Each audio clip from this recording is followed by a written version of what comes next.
Halo Kiders, balik lagi di channel Hobi Kidal. Di video kali ini aku kasih judul tetap semangat walaupun cedera. Jadi judul video ini aku ambil dari komen yang baru-baru ini aku terima di dua video sebelumnya kalau nggak salah. Terima kasih buat Mbak Titi yang sudah memberi semangat atau kata-kata encouragement.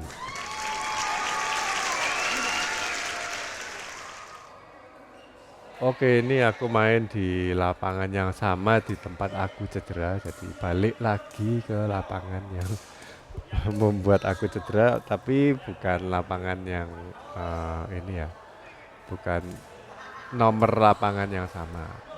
Ini lapangannya yang di Platinum, Dieng yang di A. Yang kemarin aku itu sampai inget ya, soalnya namanya B2. Sampai inget gara-gara kalau diterjemahkan B2 itu kan babi. Jadi aku jatuhnya di lapangan babi.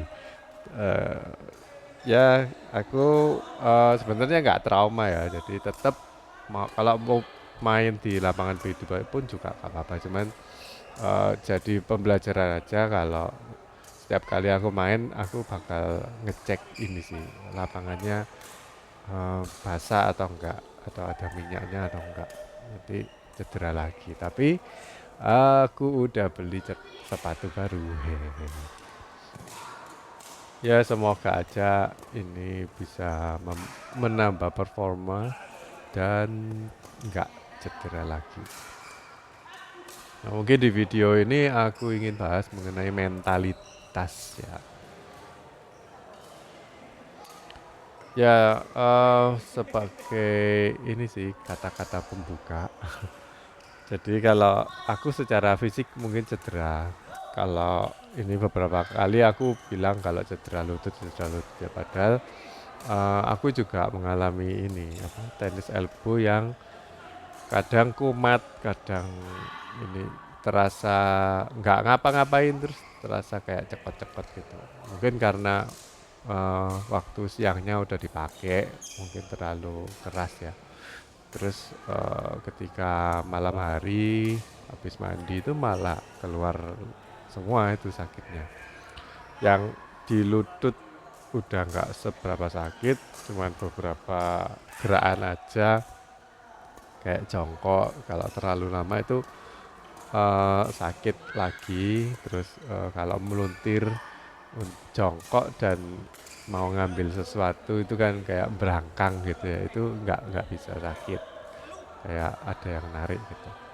Nariknya itu bukan kayak ada yang gandoli ya, tapi nariknya itu kayak kamu itu disiksa, ditarik, ditarik orang dari depan ke belakang gitu. Jadi kayak ada kayak ketika kamu kayak ditarik sama temenmu gitu sampai tangannya itu kalau kamu berot ya, waktu kecil mungkin pernah berot terus ditarik sama orang yang lebih kuat, lebih gede, itu rasanya itu kira-kira seperti itu. Jadi eh, sakit kayak ditarik, bukan karena ototnya ketarik terus kita merasa kayak jarem gitu, tapi ini lebih ke nyeri sih.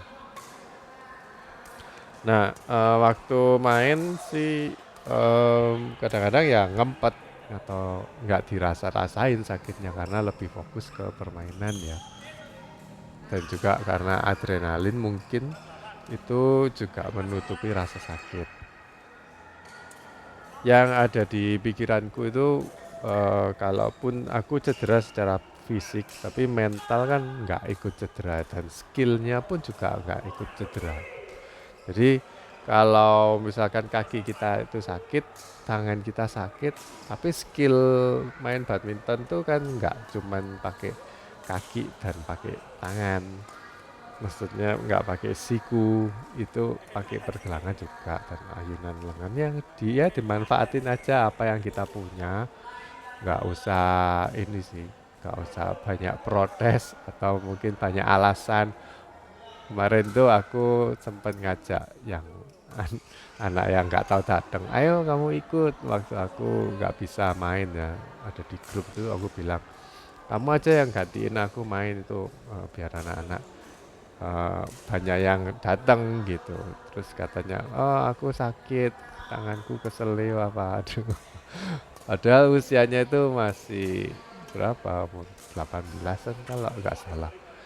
Itu udah kayak banyak alasan kayak gitu. Dibanding yang ini ya, kalau kalian lihat di sebelah kiri video ini tuh kan ada anak kecil yang main ya. Itu kalau aku amati ya, mereka itu walaupun masih kecil tapi semangat juangnya itu bagus. Kemarin aku lihat sama coachnya itu disuruh single. Tapi ya namanya anak kecil ya, kadang-kadang eh, mereka ngotot pingin menang, keduanya pingin menang. Tapi mungkin ada yang agak ini apa, curang. Jadi aku lihat salah satu itu ada yang curang. Bola yang masuk dibilang out, bolanya out dibilang masuk gitu. Nah, dan ini kan yang les kayaknya ada 3 gitu. Yang satunya itu sama coachnya disuruh jadi kayak umpire atau wasit. Terus temennya itu bilang itu masuk kok. Terus yang curang ini bilang enggak, itu out. Karena nggak mau ini ya, nggak mau temennya saling bertengkar. Terus wasitnya yang masih kecil nih bilang ya udah diulang diulang. Nah aku lihat ada beberapa kali kalau satu game itu sekitar 4-5 kali diulang. Terus yang tadi dapat bola itu marah ke wasitnya, bilang kalau tadi wasitnya udah bilang masuk ya udah masuk, kok diulang terus.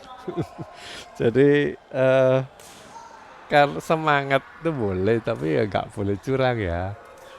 Itu kalau harusnya coachnya ada di situ juga mantau sih. Kalau memang benar-benar out ya ini sih bilang aja out, atau benar-benar masuk bilang aja masuk. Itu mungkin mendidik mental anak-anak muda juga biar kalau main tuh nggak curang. Kalau aku lihat sih secara skill yang curang ini memang di bawahnya dari anak yang satunya lawannya gitu. Makanya taktiknya itu bukannya pakai pasang strategi. Jadi kalau kita itu tahu sebenarnya, oh aku ada minus di sini, aku cedera di sini, jadi nggak bisa ngapain. Ya kita mikir, aku mesti strateginya apa? Atau misalkan kita ada satu skill tertentu, yang biasanya jadi momoknya orang belajaran itu kan dikasih backhand. Kalau dikasih backhand aku nggak bisa, terus itu kan jadi kayak minusnya kita. Ya kita cari cara bagaimana supaya kita itu ngambilnya nggak pakai backhand yang pertama, atau yang kedua ya bagaimana caranya kita ngatur bola supaya kita itu nggak dikasih backhand sama lawan. Soalnya lawan juga waktu dapat backhand ngasih ke backhandnya kita mungkin susah, jadi kita cari cara supaya mereka nggak bisa ngasih backhand ke kita, atau eh, ngasih backhand pun juga nggak terlalu pojokan ke lapangan samping gitu ya. Jadi masih kita mudah lah untuk mengembalikan segoblok-gobloknya. Atau kita itu kalau nggak bisa backhand pasti kan berusaha pakai backhand walaupun nanggung, tapi kan masih bisa toh, nggak ini, nggak sampai luput. Ada nggak sih kalau kita itu ganti pakai backhand terus setiap kali dikasih backhand terus luput? Nah itu kan enggak toh. Makanya kita harus susun strategi lah. Taktiknya itu dijalanin, jangan cuman asal balik aja. Atau cuman, oh biasanya aku mainnya gini, ya gini aja. Tapi lawannya udah ngerti gitu. Seperti kemarin tuh kan aku dapat eh, lawan yang suka kalau di net selalu ngenet silang gitu. Jadi eh, biasanya kayak gitu, terus lawannya juga nengeri atau inget-inget, oh itu di ya silang ditungguin, jadi udah langsung dilihat lurus, dan habis ngilang lawannya nggak kejar, jadi ya mati, banyak matinya di situ. Nah, itu kalau yang biasanya ngasih net silang gitu terus mikir, oh setiap kali tak silang mati ya aku. Berarti kan dari habis ini harusnya dilurus gitu. net lurus. Tapi kalau net lurusnya nggak pernah dilatih, nanggung, nanti mati juga. Nah, bingung. Oke, jadi di video ini aku ingin bahas mengenai itu juga ya, mentalitas. Kadang itu kita mau menangnya ngotot, walaupun kita itu cedera. Tapi sampai kemarin aku partneran juga sama Mas Arya yang sekarang jadi lawanku ini ya. Dia waktu aku ngotot sih, jadi karena game pertama kalah, terus yang kedua itu ngotot. Terus Mas Arya bilang ke aku nggak apa-apa, pelan-pelan aja Mas, nanti kakinya sakit lagi. Oh ya, oke nggak apa-apa sih. Maksudnya aku udah tahu sih batasan-batasannya itu. Kalau nggak terasa kayak sakit banget, kayak ditarik-tarik gitu, ya aku masih bisa lanjut lah. Cuman ada beberapa gerakan yang mungkin aku nggak bisa cepet larinya. Kalau dikasih gerakan mendadak gitu, aku nggak berani untuk nyodokin kaki ke belakang, untuk dorong badan ke depan itu nggak berani, masih ada. Jadi masih mengandalkan kaki raketnya yang narik. Terus sama kalau dikasih ke backhand yang agak jauh, itu kan mesti muter ini ya, lutut yang kanan itu aku nggak berani juga, nggak berani cepet nanti. Dan kalau misalkan berani pun kadang-kadang refleks ya, karena kita udah biasa gitu. Terus nyut itu sakit lagi. Nah itu yang bikin cepat sembuh malah. Jadi mungkin kalian tuh jangan takut kalau ini ya terlalu diforsir nanti sakit ya, itu mungkin gak apa-apa sih, karena kita punya kayak tindakan pencegahan sendiri ya. Kalau memang terlalu berat atau terlalu sakit ya udah berhenti aja. Makanya waktu aku diajak lagi sama Mas Arya, aku tanya ada berapa orang yang main. Kalau cuma 4 kayak kemarin tuh aku nggak mau. Nanti aku main terus. Nah kebetulan di hari ini ada 5, jadi aku cuma main berapa, 2,5 kali. Lumayan lah. Dan aku lihat-lihat di YouTube kalau yang orang-orang terapis yang dari luar tuh malah menyarankan, ini teori yang baru-baru ya. Jadi kalau sakit itu malah sebaiknya nggak istirahat total gitu. Jadi tetap dipaksa tapi nggak terlalu sampai over. Jadi misalkan sekarang sakit di gerakan tertentu sakit, coba direpetisi mungkin sekitar 3 kali lah. Jadi kalau sakit bangetnya 5 kali, kita latihannya 3 kali. Besoknya mungkin bisa 4 kali kalau nggak sakit. Yang ketiga tambahin 1, baru nanti ya nggak besoknya sih, mungkin beberapa hari kemudian atau 1 minggu. Aku ini udah jalan 2 bulan sih. Jadi nggak bisa nambah, misalkan 1 minggu ini 3 kali repetisi latihannya itu masih sakit, ya udah 3 kali aja terus sampai 3 kali itu nggak sakit, mungkin baru bisa ditambah 4 kali. Ya kira-kira begitulah. Aku nggak terlalu rajin sih, jadi nggak setiap hari aku untuk kayak senam-senam di daerah yang sakit gitu. Kadang cuma seminggu 1 kali, kalau ingat itu pun cuma 1 menit aja. Tapi kalau aku ganti dengan main badminton. Soalnya kalau kita olahraga untuk terapinya itu kan ada gerakan-gerakan terapi ya. Itu kan monoton dan kita itu nggak ngerti juga karena nggak ini ya, kan nggak didampingi oleh ini terapis. Jadi self self terapi itu aku rasa daripada nanti salah, jadi nggak usah banyak-banyak. Kalau kita main gerakan badminton kan ya udah tahu lah, terus ya main-main aja lah sih, jadi nggak perlu terlalu ngotot, pokoknya gerak. Dan biasanya habis badminton tuh malah kakiku jadi kayak sembuh, jadi kayak normal gitu, walaupun nanti malamnya atau besoknya itu sakit lagi, tetap eh, aku merasa ada gunanya sih. Kalaupun aku sakit tetap main badminton tuh ada gunanya. Nah mungkin yang menarik kalau kita bahas antara gigih dan keras kepala. Kalau udah tahu kita itu sakit tapi kepingin menang, terus ngotot. Nah ini gigih berarti orangnya. Aku kemarin lihat di televisi mengenai ini Alexander the Great. Jadi Alexander the Great ini dulunya kan papanya habis dibunuh, terus dia gantiin. Dia itu bisa conquer banyak daerah gitu sampai ke Persia juga. Terus mau invade India kalau nggak salah. Itu keadaannya nggak terlalu bagus sih. Jadi tentara-tentaranya juga ini kecapean. Terus Alexandernya sendiri juga kalau nggak salah sakit demam gitu. Terus dia ngotot, gigih ngotot untuk invade daerah lain. Tapi sama jenderal-jenderalnya dilarang.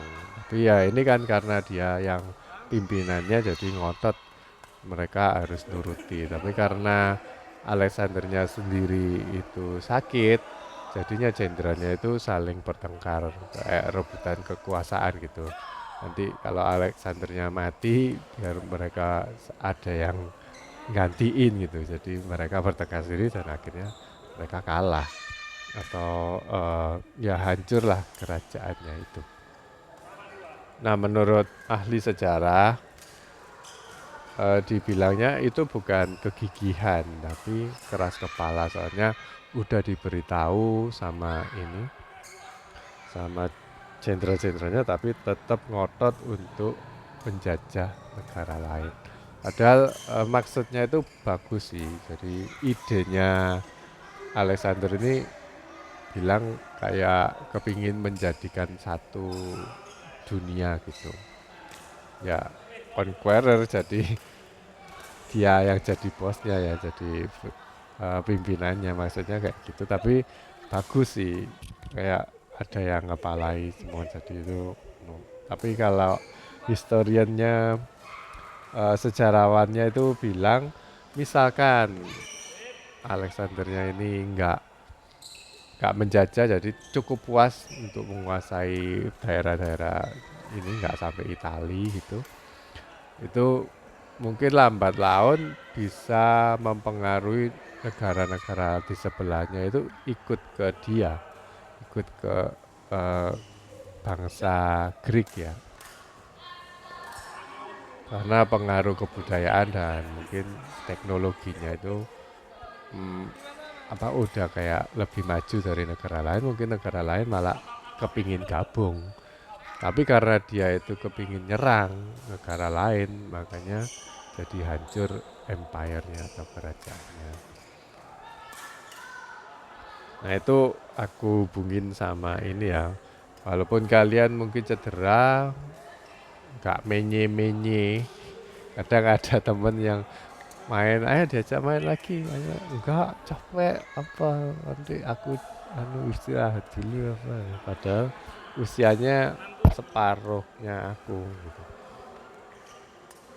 Nah untuk orang-orang yang nggak menye-menye itu gigih juga baik, tapi kalau lagi cedera kita juga harus tahu bedain antara gigih dan keras kepala. Diomongi ngandelai atau apa nggak bisa tarak, nggak bisa ngerem. Nah, itu nanti bisa malah rusak ototnya, atau mungkin malah nggak bisa jalan, nggak bisa apa gitu. Jadi mohon ini ya diwaspadai juga kalau kita itu ngotot badminton, kepingin badminton oke lah, tapi nggak ada niatan untuk harus menang atau harus apa gitu. Jadi kalau aku sih selama ini main badminton ya aku anggap having fun sih. Walaupun kalah, pada akhirnya kalah juga gak apa-apa. Tapi waktu main kita harus punya keinginan untuk menang. Nggak boleh kayak, oh aku sakit, wes ini nggak tak ambil, nggak lari. Nah, itu mungkin harus dihindari ya.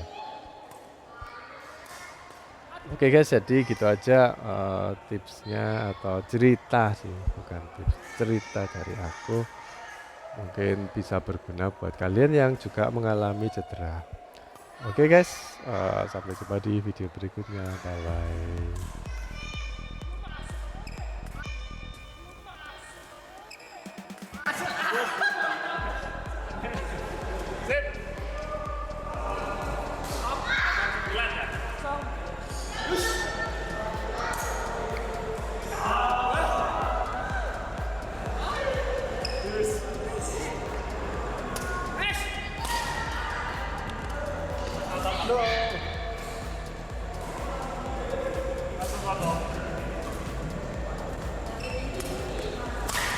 Dua-dua.